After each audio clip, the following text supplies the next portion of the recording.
Bueno, seguimos entonces.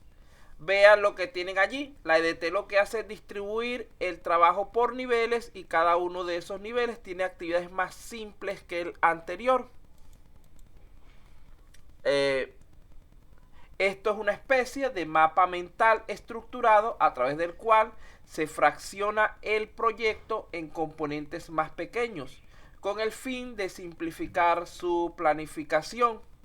Cabe notar que la EDT se enfoca en los entregables como tal, más que los esfuerzos necesarios para su elaboración. Es decir, presta más atención en que tienes que entregar algo periódicamente sin explicarte demasiado cómo hacerlo. Podemos usar la EDT para estimar actividades de nuestro proyecto, para verificar que cada una de esas estimaciones corresponde a una o más tareas requeridas, para asignar costo de los componentes individuales correspondientes al costo total, tanto para cada elemento como para todo el sistema en conjunto. La EDT también nos ayuda a calcular el costo de cada elemento individual, a vigilar que las actividades sean debidamente ejecutadas y a chequear los avances del proyecto. Vean que la EDT es bastante útil dentro de lo que es la gestión de proyectos. ¿Cómo hacemos para construir una EDT? Lo primero que debemos es tener a la mano tanto el enunciado del alcance, como decía el compañero de las primeras actividades, como los requisitos. Otras entradas importantes para este proceso son el plan de gestión del alcance, las diferentes descripciones de factores ambientales de la empresa, los recursos disponibles de la organización. También podemos tener ejemplos de EDT similares para que nos sirvan como guía.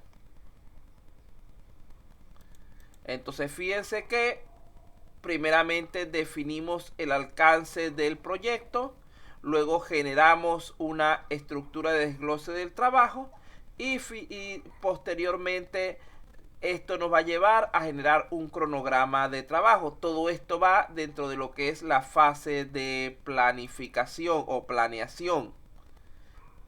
Existen diversas técnicas para la elaboración de una EDT. Entre ellas tenemos, por ejemplo, el juicio de expertos, el cual consiste en la descomposición, el juicio de expertos, perdón, y la descomposición. Esta última es una técnica que consiste en dividir el proyecto en pequeños elementos que se puedan manejar más fácilmente y que, a pesar de tener una duración más corta, puedan ser verificados y aprobados por el cliente. ¿Qué es el juicio experto, profesor? El juicio experto es cuando tenemos una persona que conoce ya, o sea, encargamos a otro de que haga la EDT, por decirlo de alguna manera. Una persona que ya está especializada en eso y se encarga de hacer ese trabajo. Por eso es que no le di gran explicación. Nosotros vamos a trabajarla Ok, por descomposición. ok, ok. Entonces, Profesor, el algoritmo lo podemos hacer en cualquier tipo de software, ¿no? en cualquier tipo de software, repito, lo pueden hacer, mira, lo pueden hacer en Word, lo pueden hacer en Excel si quieren. PowerPoint no, porque PowerPoint se les va a ir el espacio en un pedacito. Lo pueden hacer como un diagrama de flujo, también es válido. Lo pueden hacer utilizando PSeInt, que es un programa para hacer algoritmos. Lo pueden hacer de la manera que ustedes quieran. Yo lo que necesito es un listado de actividades, tareas, fases, etcétera, para ir viendo cómo están ustedes con esos elementos. En base a eso, la próxima vez los filtramos y establecemos lo que va a hacer cada uno. Bueno, el número de niveles de dicha descomposición será tal que sirva para hacer una buena planificación y gestión y control del trabajo, pero sin llegar a ser tan extenso que incremente innecesariamente las tareas administrativas y no productivas de la gestión del desarrollo de software. Eh, el, La tarea, que es la última de los elementos de los que estamos hablando, el último nivel, debe reunir características tales que permitan la estimación de su costo y tiempo en forma rápida y razonable. Aquí tenemos entonces los pasos para una EDT. Vean que en primer lugar nos indican que debemos identificar cuáles son los entregables y con qué trabajo está relacionado cada uno de ellos. Luego debemos estructurar y organizar la EDT. Luego descomponemos los niveles superiores, asignamos cuentas de control, desarrollamos y asignamos códigos de identificación a los componentes y verificamos el grado de descomposición. Visto de otra manera, volvemos con cómo sería este proceso de elaboración de la EDT. Lo primero que debemos hacer es partir de la meta u objetivo general de nuestro proyecto. Es decir, debemos saber qué es lo que queremos hacer realmente. Seguidamente, descomponemos cada objetivo o el objetivo general en una serie de objetivos específicos. Y esto, a su vez, en las actividades que deben realizarse para terminarlos. Luego, cada actividad la vamos dividiendo en las tareas requeridas para su ejecución. Dichas tareas pueden ser divididas en actividades más simples, que sería nuestro menor nivel de la EDT. La EDT, en cuanto a la parte principal, debe describir brevemente, una o dos, tres palabras a lo mucho, la actividad a ejecutar de cada una. O sea, ustedes no deben ser extensas las explicaciones cuando están en la parte de la EDT, pero sin aclarar cuál es el trabajo incluido en ella. O sea, solamente el nombre de la actividad. Lo anterior demanda que sea definido como complemento a la EDT un diccionario de la EDT, el cual promoverá una descripción del trabajo que permita que el responsable de llevarlo a cabo conozca lo que tiene que hacer, los pasos que debe dar, su alcance concreto, etc. Es decir, que tenga toda la información requerida. Este documento incluye además el identificador de cada una de las actividades. Debe tener una lista de hitos, es decir, de fechas importantes del cronograma. Debe tener las actividades asociadas, los recursos vinculados, los requisitos de calidad, de aceptación, etcétera, de cada componente de la EDT. Nosotros vamos a simplificar un poco, no le vamos a colocar tanta información tampoco. Entonces, de allí a cada elemento que compone la EDT se le asigna un identificador único, así como hacemos generalmente en programación con los diferentes registros de datos. Lo que no está en la EDT se supone que tampoco está en el alcance y viceversa.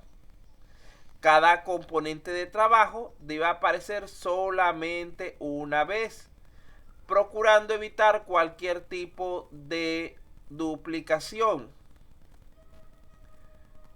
Es decir, tratando de que no haya redundancia de tareas. Dos procesos diferentes pueden tener asociadas actividades similares, pero que se consideren diferentes a final de cuentas. Por ejemplo, supongamos que tengamos una actividad que sea realizar pruebas, pero en cierto momento la prueba es de aceptación, en otro momento puede ser de integración, etcétera. Y si lo llevamos todavía más detallado, realizar prueba de integración, pero va a ser a diferentes componentes. Eso implicaría actividades diferentes, por lo tanto no se consideran repetidas.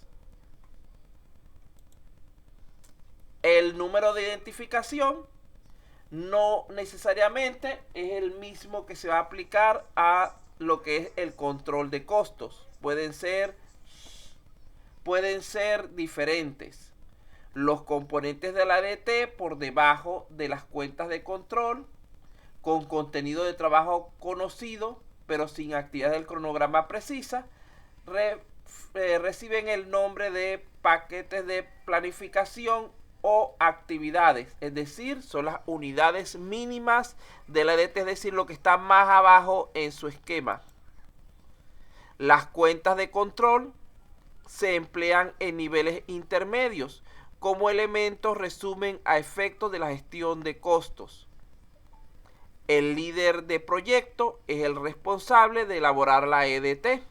En este caso no va a ser el líder de proyecto, va a ser, si trabajan en grupo, la van a hacer en el grupo. Si trabajan individual, la hace cada uno. Fíjense que es mejor hacer una EDT entre 3 personas que hacerlo solitos. Así que traten de ponerse de acuerdo. No me importa si, por ejemplo, lo que pasa es que yo sé que este es un grupo o un conjunto de personas que no les gusta mucho trabajar en grupo.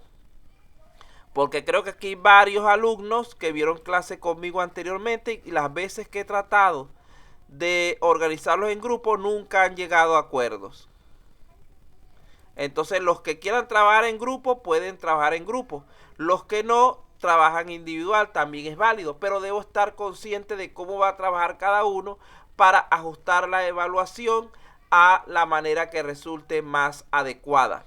Entonces, repito, a las 9:50 me recuerdan para darles un descanso. Esos 10 minutos los tomen para que decidan qué es lo que van a hacer, cómo van a trabajar. Pero una vez que decidamos bajo qué esquema vamos a trabajar, seguimos así hasta el final del ciclo. Podemos hacer grupos individuales, pueden hacer parejas, a lo mucho tríos. Ustedes son pocos alumnos, son solamente unas 15 personas. Unas 15, 16 personas que están presentes en la clase, supongamos que 18. Así que no hace falta grupos grandes. Igualmente yo por lo menos establecí mi trabajo, lo tenía pensado con ustedes para 3 personas. Pero si son 2, trato de ajustarlo un poco. Pero necesito estar consciente de con qué cuento, con qué vamos a trabajar. Bueno, continúo entonces.